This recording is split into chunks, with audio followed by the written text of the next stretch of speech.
So a few months ago, Richard and I set out to do an extreme $400 interior makeover on our 1952 Chevy Lula. How far did we get and what did we do? You're going to have to watch to find out.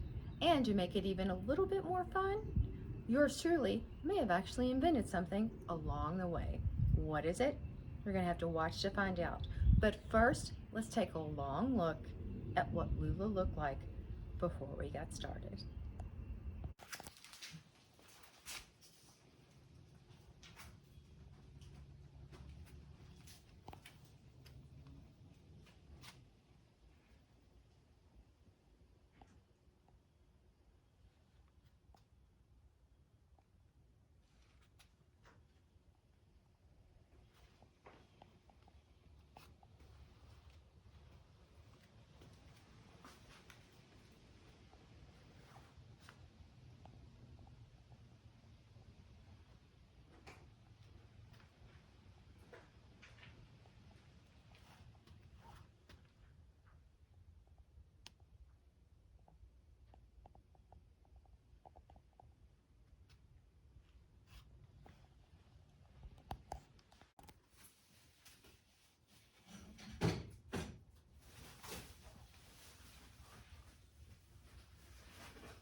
So yesterday we got the rear tires unstuck. It was just rust. It was tough to get those drums off, but we did. Haven't touched the brakes yet, but we have the master cylinder. You can see it's not smoking, which is just fantastic. We're going to back it in here because it gets dark so early that we can't work on it at night. We don't have a lot of time on the weekend, so we're just going to back it in and then we'll start to really do the work. Yesterday, Christina was working on the door panels. So she's gonna show you that, show you how she makes the door panels. They're coming out really good. I think you're gonna like that. So more to come.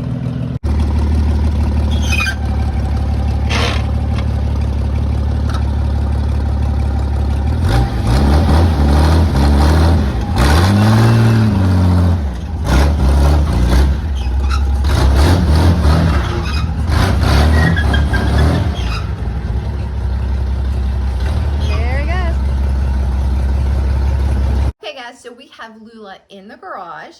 I'm sure you enjoyed that video, and we're going to get started on the inside of her. So I have given myself a strict $400 budget. So let's see how far I get. I'm not going to promise I'm going to get everything done with $400, but I'm just honestly interested to see how far I can get with $400. So today what we're going to do is we're going to take the seats out of Lula, and we're going to vacuum really good, because even though Richard did a great job vacuuming, we spent a lot of time working inside of her, and well, she needs another vacuum. And then we are going to start on the floorboards. So the first thing we're going to do is paint with rust encapsulating paint. That's so hard for me to say, and I'm not sure why. And then after that, we're gonna start patching the holes that are in Lula's floor. So here we go.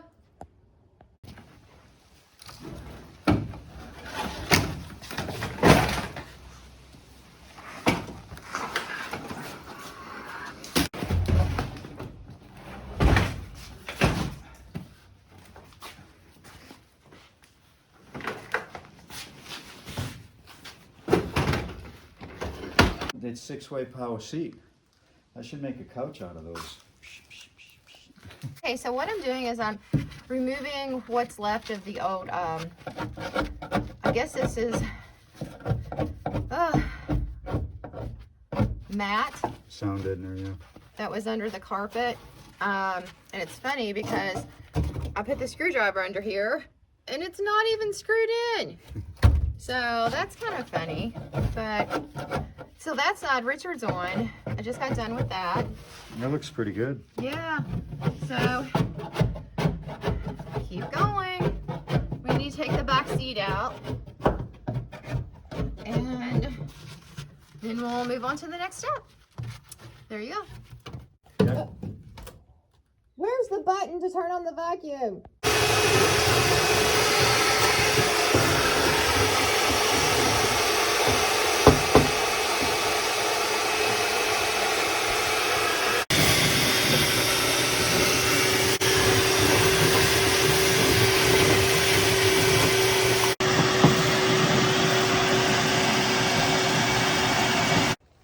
Okay.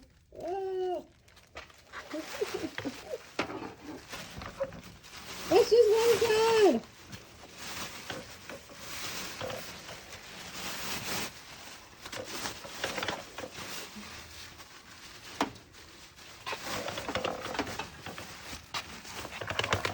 So, do you see the headboard? I just literally ran hold on, a putty knife up there, and it just all came off. And what didn't come off from the putty knife, I could just put my hand up there with gloves, and it just all came off. So pretty much there's a little bit over there. I probably need to go over. I can just rub that with my hands. It's probably going to come off. Let me clean all this up. Still have to take the door panels off. I actually did, while I was working, I took a lot of, well, that's still here. They must have replaced that, but let me show you over here. You like this stuff. I mean, you can just touch it. Look at that. Like, you don't have to do much to it. It comes off, taking almost all that off. Richard took up the pieces. I guess it's like the footboard where your foot would go. He took all 4 of those up. And yeah, so a lot of progress made. So I am going to pick all this up. I know it's a lot. Put it in the trash bag. I'm going to take those door panels off. What I'd really like to do is just unscrew, I don't even know. I guess it's part of where the lining was held. All of that and whatever it is on the side here. Just take those pieces of metal off and get everything there. And anything else I might come across that I can take apart while I'm working at it. And guess what? That way when I come back out here to really get into the painting and all of that great stuff, I think I'll just feel a lot more comfortable. So, okay, there's your update. Good morning, everyone. So, I got the floor cleaned up and I painted it yesterday with rust encapsulating primer. I don't know why it's so hard for me to remember the words to that. So I'm going to show you what that looks like. So today I'm removing all of the trim that I can, and I'm going to spend the day sanding and repainting the trim, and then I'm going to move on to the next step. Okay guys, so here's how the floor looks after I got it painted. If you remember how it looked before, you know it's 1,000 times better. And you can easily see now the holes that are going to need patch. So the back seat looks pretty good. So there I have a small hole there and a really big one there. So yeah, we'll be moving on to that shortly. But so right now I'm taking the trim off the windows right there. So I'm going to start with that.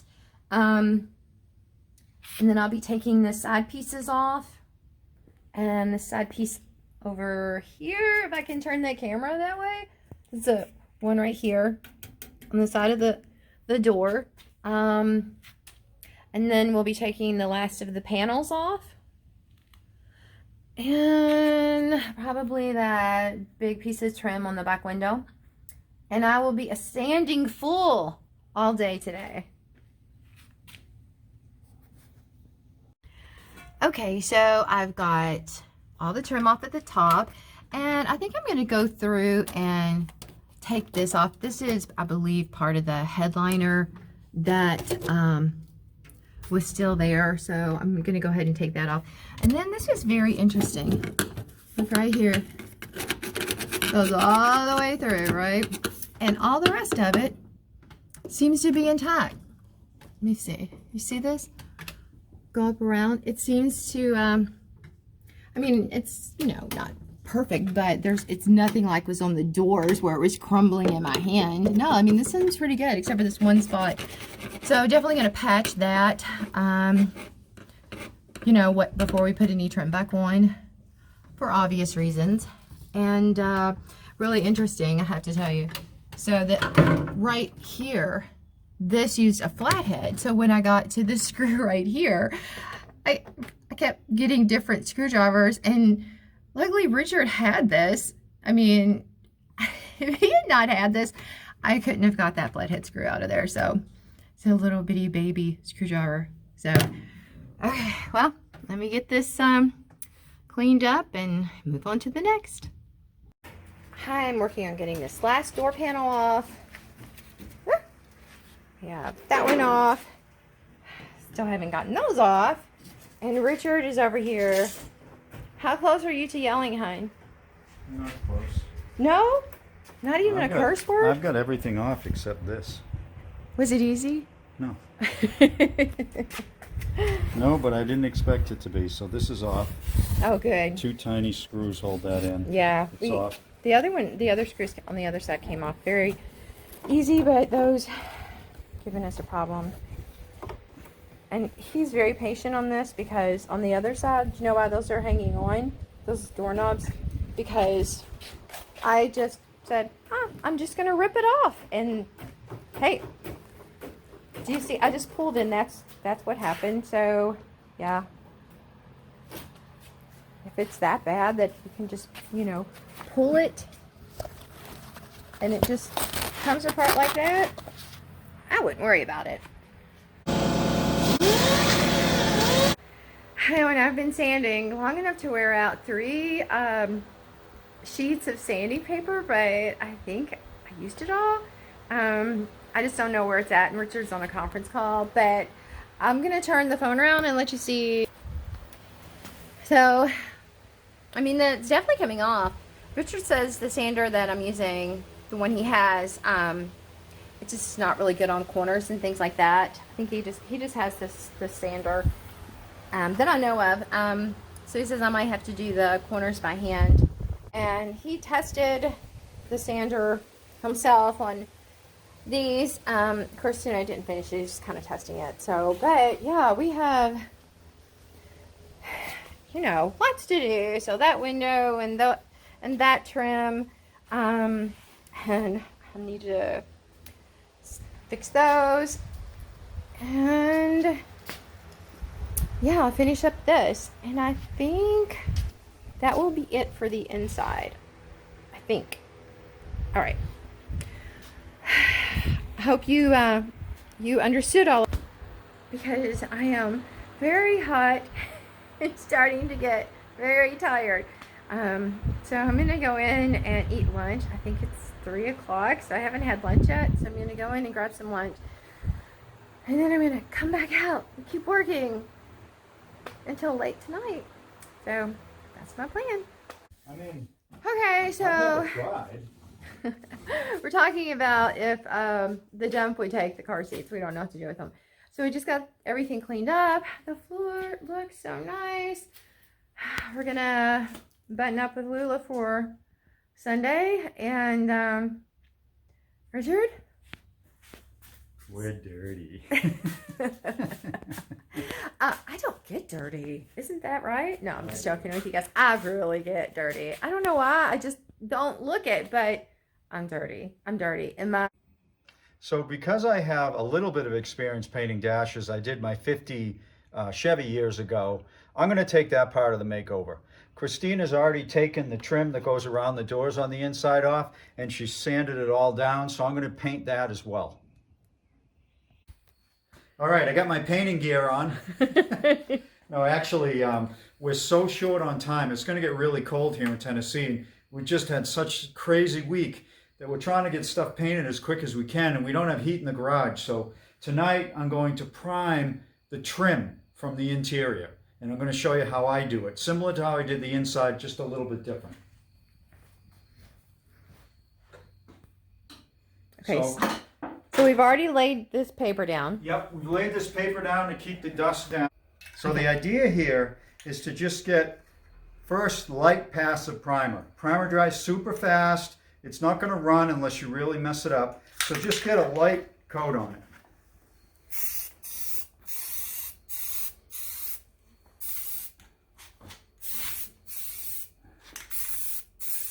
And that's like good enough for the first coat. And if you have any issues, it'll show up with that first coat. Now, what kind of primer are you using? This is automotive primer. Okay. Not that crap I was using on the dash. So this is a new can. Always good before you hit the part to spray a piece of paper or something. Make sure the nozzle's clear. Yeah, this one is. Why aren't we wearing a mask? I should be. It's not thick in here, but I should be wearing a mask, and I'm going to put one on.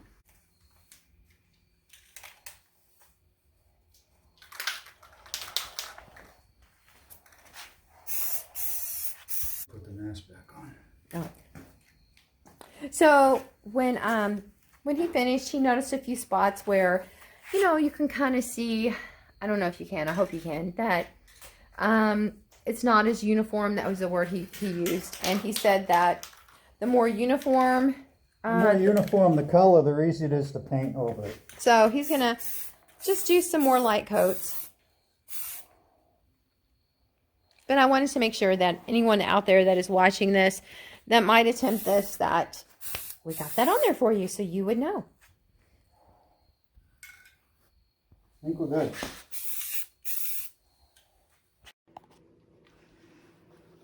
Just finished up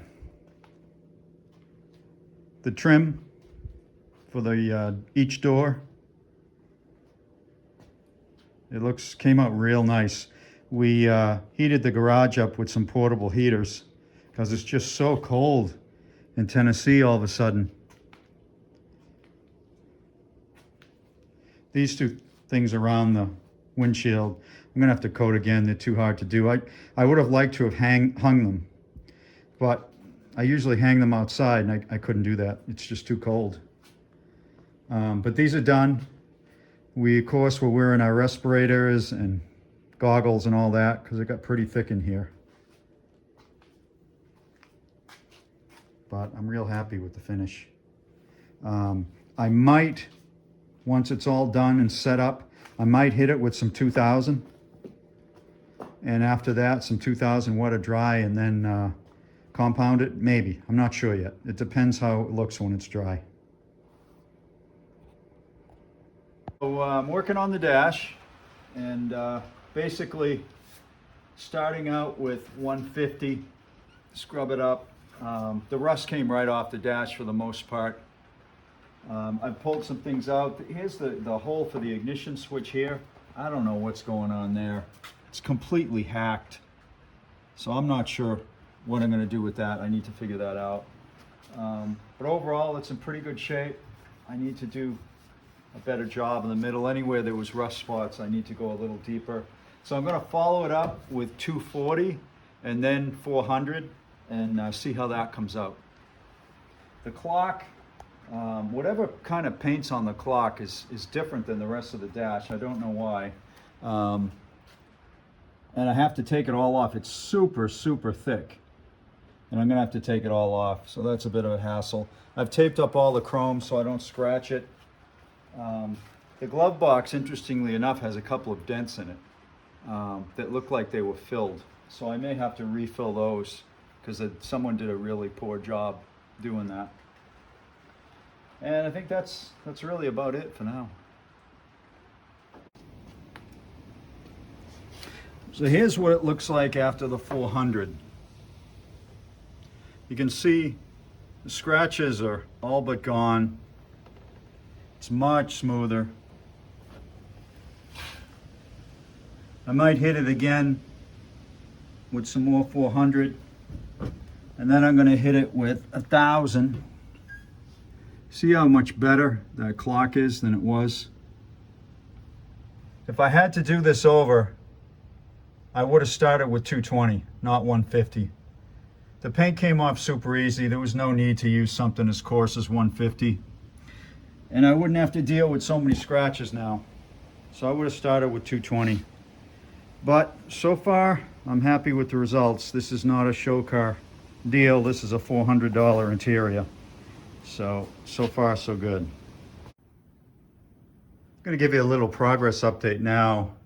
Remember, always wear the right respirator, glasses. Even though this is not paint that we're painting, we're doing a lot of sanding and all kinds of nonsense. This might be lead paint, who knows.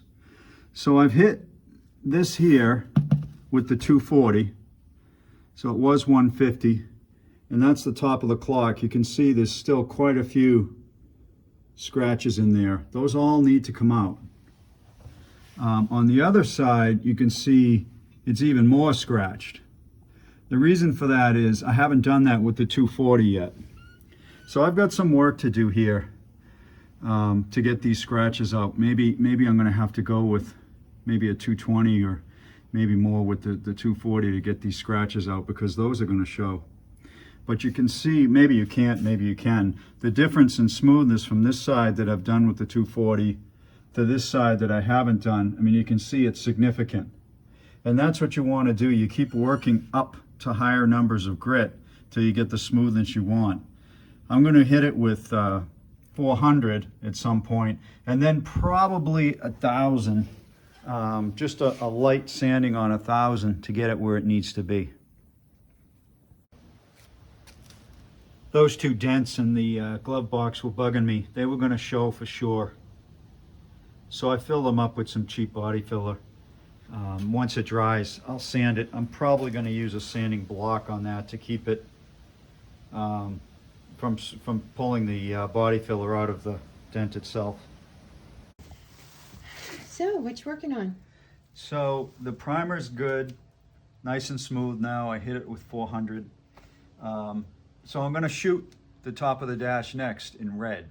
Red's going to get everywhere. If you can see the floor here, that's from the primer. It's going to get everywhere, so I'm going to tape up what's going to be white to keep the red off of it. And that's going to take a bit because there's a lot of white in here, including the steering wheel. So I'm going to spray it with red, hopefully no runs, hopefully, and then let that sit a couple of days before I do anything else. And then I'll come back, maybe do the white, maybe hit the red with some 2000, we'll see. All right. All right, getting ready to start. I've got my hands clean, the dash is clean, the can is ready. So I'm just going to lay down a very thin, what's called a guide coat. See if I've got any low spots, high spots, any dust around or anything like that. Very light.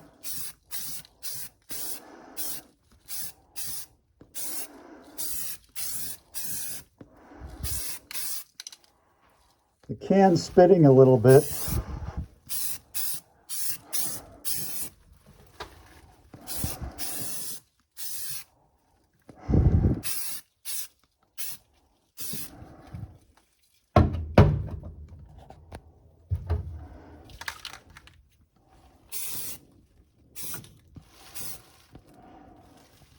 This is more difficult than it looks. I'm going to have to put the phone down. Okay, I got a theory as to what happened here. I don't think that primer that I'm spraying. The can says primer, but I don't think it is. Two reasons why. It's got way too much gloss to it, and it's not drying in any reasonable primer-like time, and it drips like crazy. I mean, look at that drip. That is a ridiculous drip. And this has been sitting at least half an hour, and I can just wipe it off. That's not normal. Paint might do that. Primer doesn't do that. So I don't know what's going on. I've never used this kind of primer before, so maybe it's my ignorance with it, but when I can wipe primer off a half an hour after I shot it, and guys, I did not shoot it super thick.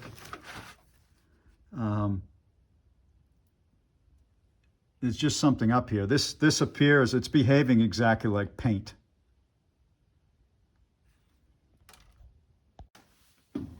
So I screwed up pretty badly here. See that run? It was all the way over here. So I've got to let this dry fully and sand this down. It's real tough actually in here. The clearance is tight, and it's hard to move around, hard to get straight on. So this is going to take a little bit of practice. I can see that now. All right, I'm back at it, this time with a real can of primer. See the difference? I just sprayed this. It dries within seconds, maybe a minute, and it's flat. Not like that other stuff, which obviously was paint in a primer can. This looks way better. Way better.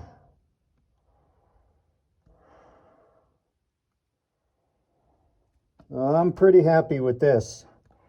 Once it dries, I'm going to go over it with 1,000 before I put on the final coat. I mean the paint coat. It's looking good. So the dash is now completely dry. It came out really good. There's a lot of shadows in here, but it came out really good. However, this paint, as you can imagine, with not the best paint, it leaves a pretty rough surface. You can't really tell how rough it is, but it's really rough. So I'm going to hit it with 400 to smooth it out very, very lightly.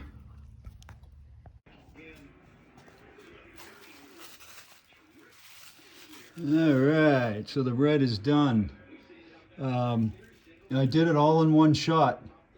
A pretty heavy coat, but took a lot of light coats to do it. I don't see a single run. The color is good, it's uniform. I'm really happy with how it came out.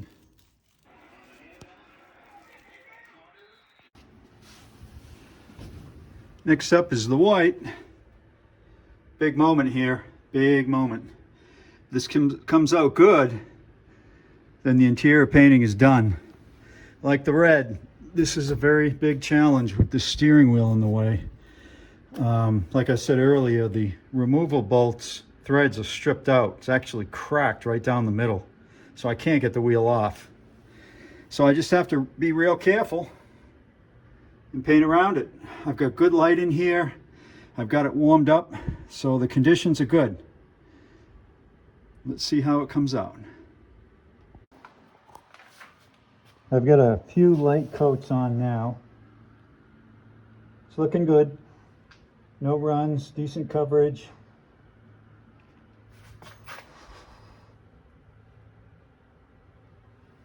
Shadows in here that make it look worse than it is and make it look blotchy, but it's really not. It's looking pretty good. I'm almost finished. I'm just going to let it set up for a couple minutes and hit it one last time. Hey guys, so while Richard is finishing up the brakes, or should I say starting on the brakes, I am working on painting the headliner in Lula, and I am going to turn the camera around and let you see what I'm working on. So to stay within our $400 budget, yeah, we just have some Rust-Oleum paint, and yeah, you can see I'm just kind of painting the headliner, and or what used to be the headliner, so the top of the car, and yeah, it just looks 100 times better. So I'm glad we decided to do that. A very inexpensive fix. Of course, it's not as good as, you know, the real deal, but hey, when you're on a $400 budget, that works great. So just wanted to let you see how the roof turned out.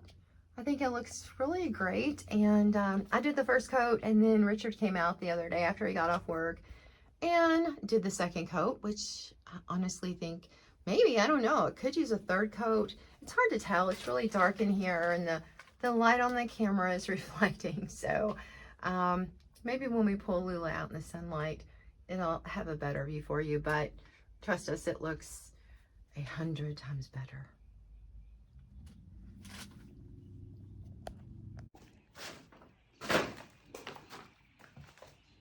So as you've seen, this 52 Chevy had some pretty serious holes in the floor. Although not structural, they were still problematic. So what I could have done is cut some steel to shape, welded it in, cut out the bad parts, welded it in, and that would have been all great. But this is a $400 interior makeover, and we didn't have the budget for that. So here's what we did. We cut out steel, sheet steel. This is a piece I got at Home Depot for a few bucks, and cut it out to fit. And then we riveted it in with pop rivets, as you can see here. There's pop rivets there, bunch in the corners. You could also use self-tapping screws. And the pop rivets are nice and cheap, and they hold. They were, I think, 1/8 pop rivets. And once it's all cut and down and nice and not flexing at all, you want to make sure it's not flexing and makes noise. Use seam sealer on it. Go around all the edges with seam sealer. So, you know, what's seam sealer? Well, I'll show you. This is what I use. This is just Home Depot stuff. Dynaflex Ultra. In this case, it's light gray. I have a can of brushable seam sealer, which does the job even better. But again, it's a $400 makeover. I'm not about to go to eastwood.com and pay 20 bucks for a can of seam sealer when I can get this for a few dollars. This works just fine.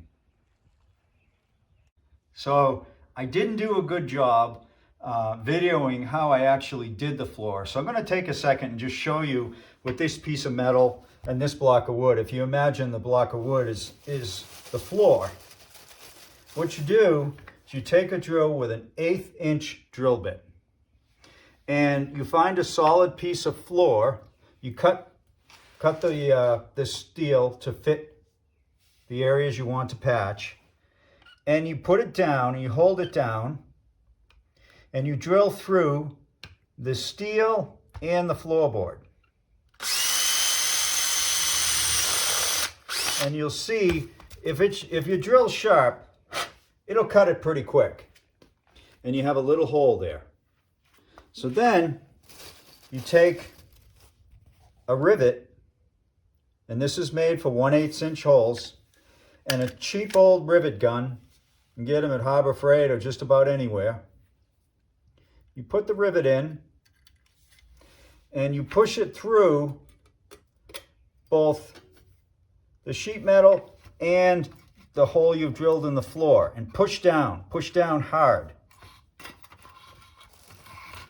And then you just squeeze, and you let up, and you drop the rivet gun, and then squeeze again. And you let up, and you do it again. And the rivet breaks off flush with your floor, and underneath it'll be secured to your floorboard by the rivet. And this is strong. This won't come out. So you can use these. Some people like to use self-tapping screws. I like these. They're less obtrusive, but you do have to drill a fair amount of holes. And then when you're done, just seal the seams like I showed you, and your floor is patched. All right, so what about the holes that are too big for seam sealer, but too small really to cut and rivet a piece of steel for? What I do there is I use this. This is called fiberglass mat. You can get it at Walmart or anywhere. And what you do with it is it just cuts real easy. So you find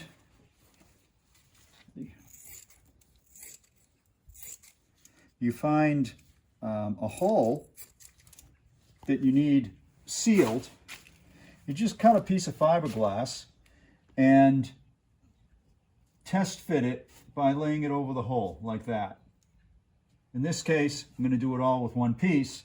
So these two holes that I'm not sure why they're there. I think maybe some previous owner at one time had bucket seats in this thing, and they used these holes for the bucket seat. They drilled those holes for the bucket seats, and I'm just going to lay it on top of there.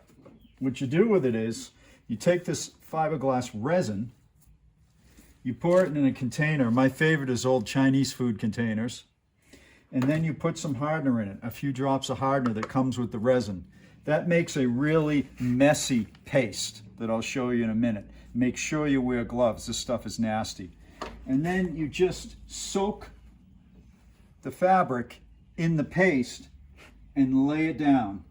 And it will stick on its own and cover that hole. It's not structural. This is just for filling up small holes.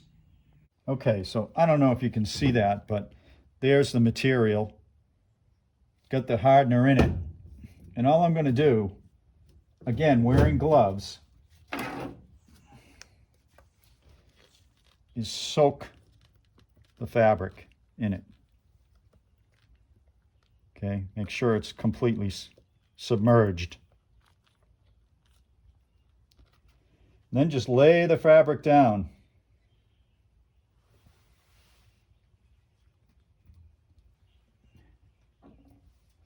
If there's any bumps, bubbles, just touch them. And those holes are sealed. That'll take a bit to dry, but I'm going to do all the ones that I've pre-cut to cover the holes now. So there's a hole here, sealed. There's a nasty hole here. It's next to a seatbelt bolt, a seat bolt. So I got to be careful not to get the material in the seat bolt hole, or I won't be bolting any seats to that. Can you drill through it? I can drill through it, yep. The seatbelt holes are threaded, so I'd ruin the threads, but I could always use a bolt and nut. I mean, people do that all the time. All right, so those are done. I see a hole up here that I missed. I don't know if you can see that right there. So I've got a piece of scrap here that I'm going to use to fill that.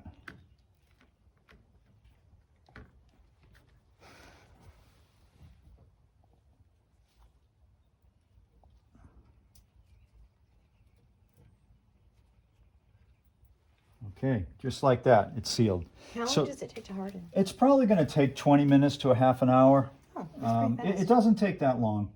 So I'm just going to go around the car, and all the tiny holes that I see are just holes that are big enough so the seam sealer won't seal them. I'm going to do that to them.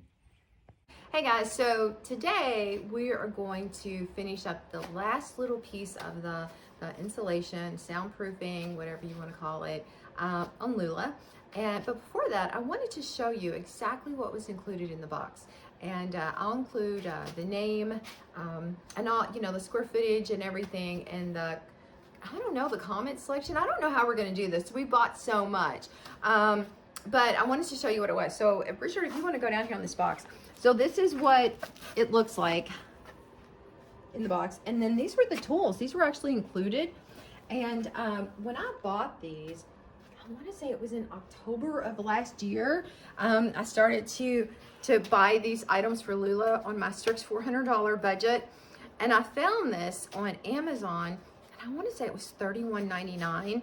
And it was, it might have been something like, how they'll do like $41.99, but it's new. We don't have any reviews. So if you buy it now, it's like $10 off. I believe it was something like that. And it came to $31.99 after that. And we really like it. Richard and I have worked with it. It's been really easy and fantastic to work with. It's easy to cut. It's easy to mark. It has lines down it to help you kind of trim and stay in line. And I will tell you that inside, Richard, if you want to do another quick peek inside, this is one box. It's actually less than one box because I cut some off because the door panels that I'm making for Lula, I put this on the door panel to help with insulation. I didn't want to put it on the actual door because I know the doors are going to have to come off to replace the windows. So I tried to get around that by just putting it on the door panels. So there's a like 3 feet by almost 3 feet that was not in, that you don't see right now because I used it for one of the door panels. So definitely one box of this would have been more than sufficient to cover Lula. But yeah, let's go ahead. We're gonna get this last piece on. Richard put a secret message. Go over and show him, it's so cute. Go over and show him, tell him what you did. Well, I figured this is going to get covered up, and maybe sometime in the future, someone will restore the interior of this and see this message. It's our secret message. Richard's been down there, he's so sweet. So we're gonna cover that, and yeah, so then we'll go ahead, and after that I'm gonna show you the really budget idea I came up with for carpet. So one tricky thing for me on a $400 budget was carpet. I really wanted carpet inside of Lula because, as Richard said, it just made her look more finished. And unfortunately, when I looked at, you know, the carpet that's pre-cut and pre-molded for the Chevy, it was unfortunately way out of our budget, considering we were trying to do everything on $400. So after probably weeks of searching and racking my head on what I could possibly do, I came up with a solution, and believe it or not, it was, I believe, less than $62, and I think it's gonna work fantastic. So Richard, you wanna show them what I came up with? Okay, so I thought I would just go ahead and quickly record what Richard and I are using for the carpet. So that way, if you would like to purchase some, again, I got this from Amazon, and it was $31.99. Like, I have a theme going, right? It was $31.99 in October. I haven't looked, but I didn't get a discount on it, so hopefully it is. But it's yeah, it's a big size rug runner, and yeah, we're getting ready to put that down in here and cut it, and I think it's gonna work great. We're gonna find out. Okay, so here's my disclaimer. I am not making an educational video. I'm not making an instructional video. This is just simply a, hey, I gave myself a budget, and this is how I accomplished it within my budget, because folks, I've never done this before until now, okay? So I do not need 100 comments about how I did it incorrectly, because in my mind, if it works and it looks good, it's okay. So there you go. Again, this is just a, hey, this is what I did, and you're invited to come along and see. That's all. Okay guys, so this is how I chose to make a template for the door panel. So if you remember, that's what the door panel looked like. There's no way that I can actually trace around that because, well, as soon as I pick it up, it falls apart. So what I did was, I have a piece of cardboard here, and I tried to cut it best I could. But now what I've done is I've went ahead and I've screwed in the cardboard where the actual screws are going to go, cut the holes for where the door handles are going to go. And now I'm going to go back through and just kind of, you know, I'm going to have to put the vinyl and the other things here. So what I'm going to do is I'm just going to go through where I might need to trim a little more. And I'm going to make a red line here to let myself know I need to take some excess off. And I have way too much down here at the bottom. You can see, I don't know, that's probably a 1/4 of an inch or more too long. So I'm definitely going to have to take some off the bottom. And again, way too much right here on the side of the door. So I'm going to be cutting some of that off. But this should turn out perfectly because it is actually in the door. Has the where the holes are going to go, and we're going to trim it. The frame is already there, and it should come out just the way we need. Okay, so the first thing that I want to tell you is that I did not use cowboard for the door panel. Now, I do know from helping Richard put a panel on the 54 Chevy that we have that you do use cowboard, and that much I know. However, when I looked up the pricing, where to get it. It was one of those things where they'd have to ship it to me, and it was going to be for 4 panels that weren't even cut. It was just for the cowboard itself. It was going to be over $100, and I couldn't afford that because my budget was $400, maybe stretch it to $500, but I mean, just for the cowboard itself without the vinyl and everything else, I couldn't afford that. So I did a lot of searching at Lowe's and Home Depot, and I'm going to show you what I used in replace of cowboard. And actually, I think it worked out really well. Okay, so this is what I selected, and it's corrugated board. So it doesn't mildew, it's water resistant, which I thought was important as well. And it was $10.99 a sheet. So I'm going to go down here so you can see where that came from, and I actually love it. It was super easy to cut and work with, and yeah, you saw the panel. It actually holds up well. So, you know, over $100 versus $44. Yeah, this is where I went. Okay, guys, there you go. I have cut out the template, and then I took the insulation that we had used on the floor and cut 2 strips and placed them on my template for the door panel for 2 reasons. One, I did want something that had extra sound protection without actually putting it on the door, because, you know, we're gonna have to take that off to replace the window, so I didn't want to make it too difficult.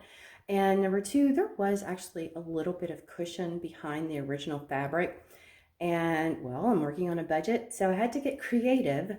And you know, this is cushiony, it helps with sound. It just seemed like the appropriate thing to do. Okay guys, so I've got white vinyl laid down, just laid down, it's not glued. Red vinyl, and that is the trim that came off of the door panel. So what I'm going to do is I'm going to go outside and I'm going to spray the panel that I made lightly with this Gorilla Mist spray adhesive, and then I'm going to very carefully place the white and the red, trying my best and not to mess up because there's little room for error on this, and hopefully I will be able to get these on straight, which is an issue with me. I cannot figure out a straight line for anything, even if I mark it, and then hopefully we'll be able to cover that up perfectly with this and no one will see anything. All right. So I'm going to go outside and do that without taking you with me because I'm not sure how much cursing will be involved. Told Richard, hey, we have like 5 minutes left of this video to finish up before we can share with all of our viewers how fantastic Lula turned out. But remember, I said that I thought I had invented something along the way, so I wanted to show you what it is.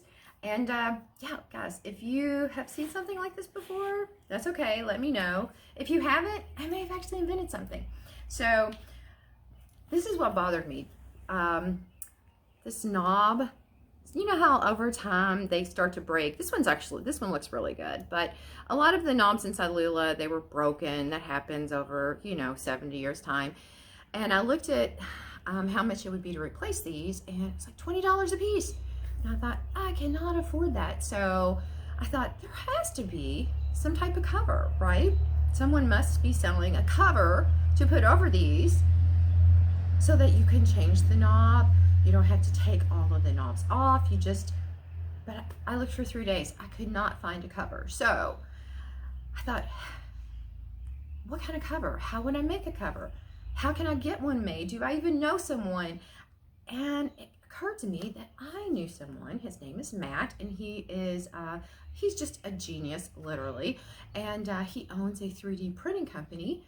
And so I went to Matt and told him my idea. I actually left him the lighter because all of the knobs inside of Lula are actually the same size. I left this with him, and I told him I would like something that snapped together like a lipstick snaps together, because yes, I was putting on my lipstick that morning when that thought occurred to me, and I said, I need a snap one like this that'll cover it. So being the genius that Matt is, he created my dream of the Snap One knob cover.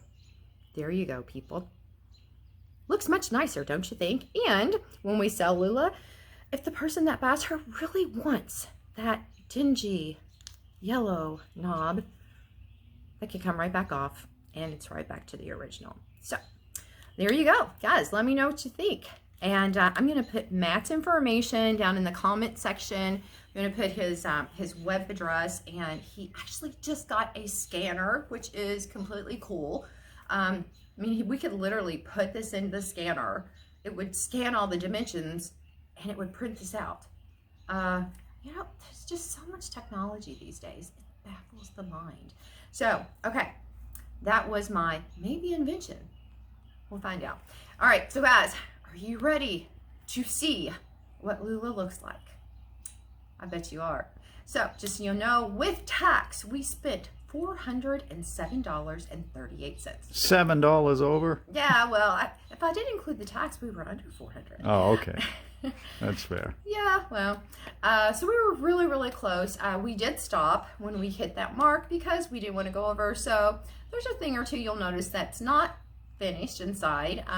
But at the beginning, we said, hey, we want to see just how far we can get with $400. You're going to be shocked. So first, let's take a look at what Lula looked like before we got started.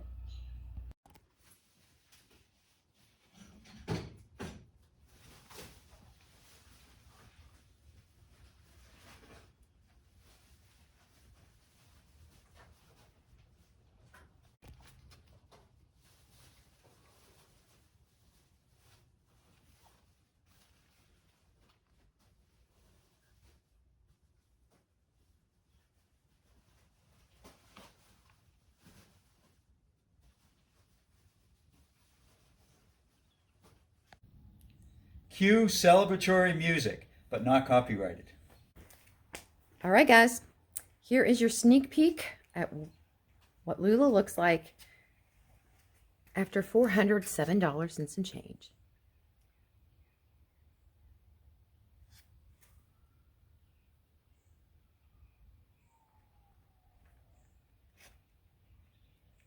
Now, if you're new to the channel and you haven't watched the videos of Lula before now, just to let you know, we purchased Lula and a 72 GMC truck from an online auction.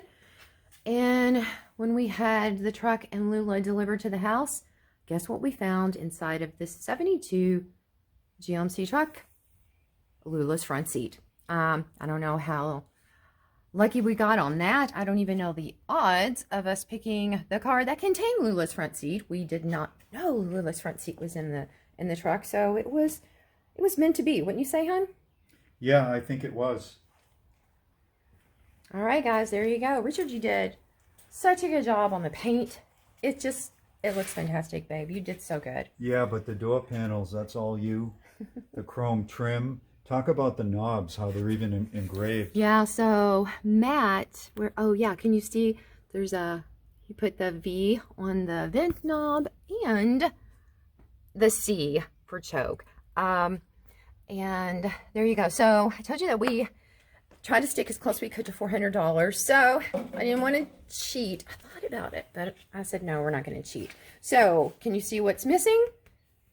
The armrest. So I think I could do that for about $30, like redo them myself. But you know what? I was sticking to my word to show you how far we got on the $400 budget. And so that will come another day. So Richard, you have some plans for Lula's exterior, yes? Yes, I do.